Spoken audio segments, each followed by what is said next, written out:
Bonjour et bienvenue dans ce cours sur le logiciel Microsoft Excel 2007. Alors ce logiciel est un logiciel assez complexe, il permet de faire beaucoup de choses dans le domaine du calcul, mais pas seulement. Mais il faut quand même se dire qu'à l'origine, son but principal était de pouvoir effectuer des opérations. Et ça peut être des opérations très très simples. Alors vous avez donc ici une série de cellules. Voilà, je clique ici, et dans ces cellules, vous pouvez mettre des nombres ou du texte. Mais on va commencer par des nombres. Et donc, si je veux faire un truc très simple, qui est une somme, donc je clique et je remplis une série de nombres. Voilà. Je laisse un espace et je me mets dans la cellule A6, dont on voit d'ailleurs le numéro ici. Et j'ai envie de faire la somme de ce que j'ai tapé. Eh bien, ici dans mon menu accueil, j'ai là, ici si je pointe, voilà, ici un signe qui me permet, c'est le symbole de la somme automatique.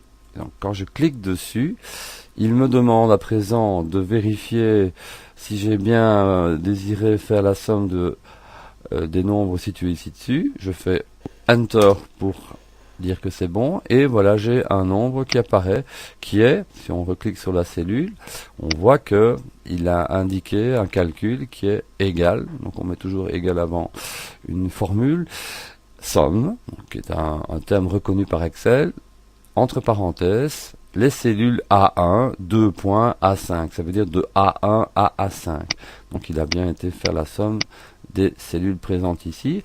L'avantage, et j'en terminerai par là, d'Excel, c'est que si je change la valeur d'une ou de plusieurs cellules, mettons ici que je mets 68 à la place de 15, voilà, je clique, vous voyez ici j'ai bien mis 68, je fais Enter, et je vois que, j'avais déjà fait d'ailleurs, que la somme a changé. Donc si je fais encore une autre vérification, voilà, je mets une autre valeur, et automatiquement, la somme ici s'adapte en fonction des nouvelles valeurs que nous avons entrées. Voilà, c'est la fin de cette toute première introduction dans ce logiciel que je rappelle assez complexe et dont nous ferons un petit peu le tour dans ce cours sur Excel.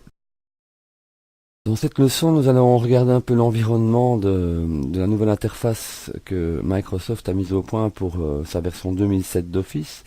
Ceux qui ont suivi mon cours de Word l'auront déjà un petit peu vu dans le traitement de texte. Ici, dans Excel, ceux qui ont travaillé avec des versions précédentes s'apercevront que ça a assez bien changé au niveau de la présentation générale. Alors, exit les menus déroulants et bonjour les onglets.